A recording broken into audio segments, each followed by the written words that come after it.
Shalom, saudara-saudari yang terkasih dalam Yesus Kristus.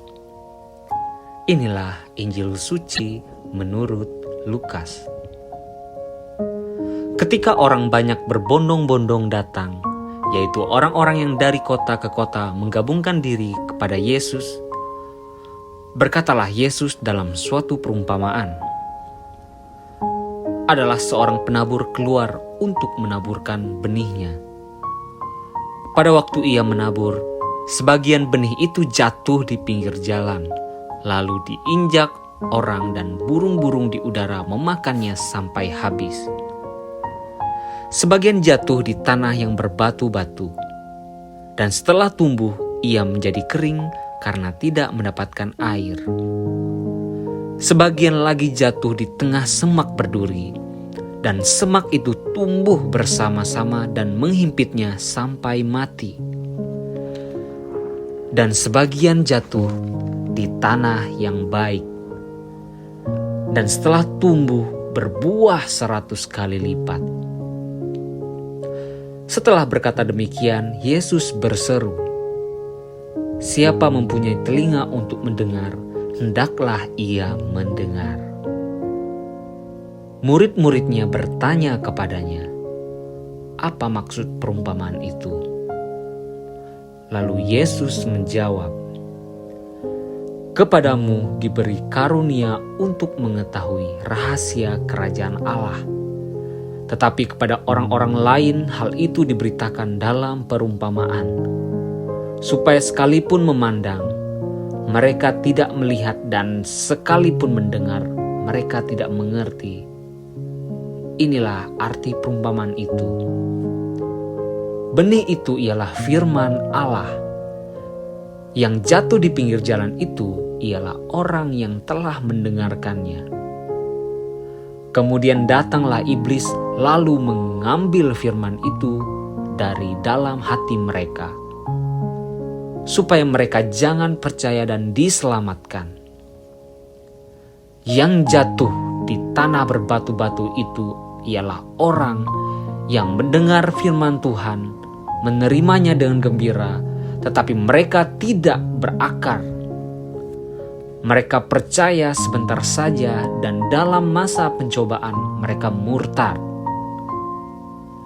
Yang jatuh dalam semak duri ialah orang yang telah mendengar firman itu, dan dalam pertumbuhan selanjutnya mereka terhimpit oleh kekhawatiran dan kekayaan dan kenikmatan hidup, sehingga mereka tidak menghasilkan buah yang matang.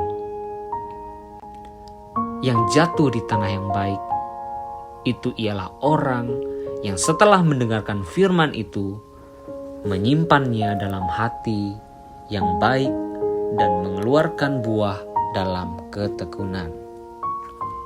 Demikianlah Injil Tuhan. Bacaan Injil untuk renungan kali ini mengajarkan kita tentang bagaimana situasi dan kondisi kita dalam menanggapi firman Tuhan. Perumpamaan tentang benih dan penabur dalam bacaan Injil untuk renungan kali ini kiranya menyadarkan kita bahwa pada posisi manakah kita saat ini. Yesus dan benihnya adalah kita yang mendengarkan firman Tuhan. Lantas apakah kita adalah benih yang baik, yang tumbuh di bebatuan, semak-semak, atau di tanah yang subur? Yang jatuh di tanah yang baik itu ialah orang yang setelah mendengar firman itu, menyimpannya dalam hati yang baik, dan mengeluarkan buah dalam ketekunan. Amsal bab 12. Seperti air mencerminkan wajah, demikian hati manusia mencerminkan manusia itu. Itulah sebabnya kita harus menjaga kondisi hati kita dengan segala kewaspadaan, sebab dari situlah terpancar kehidupan, dan dari hati timbul segala pikiran jahat. Ini menunjukkan kondisi hati memiliki peranan penting dalam perjalanan hidup kita. Apa yang terjadi dengan hidup ini sangat bergantung pada apa yang ada di hati, dan gambaran hidup yang sekarang kita jalani adalah juga cerminan hati kita. Kalau hati kita bersih, jalan hidup kita juga akan bersih. Jika hati kita penuh sukacita, maka kita akan mengerjakan segala sesuatu juga dengan sukacita. Tetapi apabila hati kita pahit, jalan yang kita tempuh akan diwarnai dengan kepahitan. Alkitab sering menggambarkan hati manusia sebagai tanah. Ada yang berbatu-batu, tanah di pinggiran jalan yang keras, tanah yang penuh semak duri, tetapi ada juga tanah yang subur. Tanah di mana benih firman Tuhan dapat bertumbuh dan akan berbuah lebat. Meskipun sama-sama mendengarkan firman Tuhan, dampaknya terhadap masing-masing orang berbeda. Sangat bergantung pada kondisi tanah atau hati mereka. Jika mereka mendengar firman, tetapi hati keras dan berbatu, firman Tuhan tidak akan berarti apa-apa dalam hidup mereka. Hati dikategorikan sebagai tanah yang baik apabila ia dalam keadaan bersih, tidak ada kebencian, sakit hati, kepahitan, kecewa, dendam, atau ambisi-ambisi duniawi.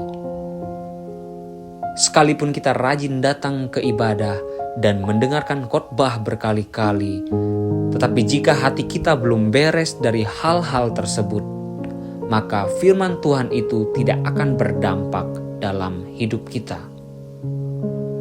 Apakah Dia yang menguji hati tidak tahu yang sebenarnya? Amsal bab 24 ayat 12. Tanah hati seperti ini harus dibajak, dicangkul, dibersihkan, dan dirapikan. Daud berdoa, "Selidikilah aku ya Allah, dan kenalilah hatiku. Ujilah aku dan kenallah pikiran-pikiranku." Mazmur bab 139 ayat 23.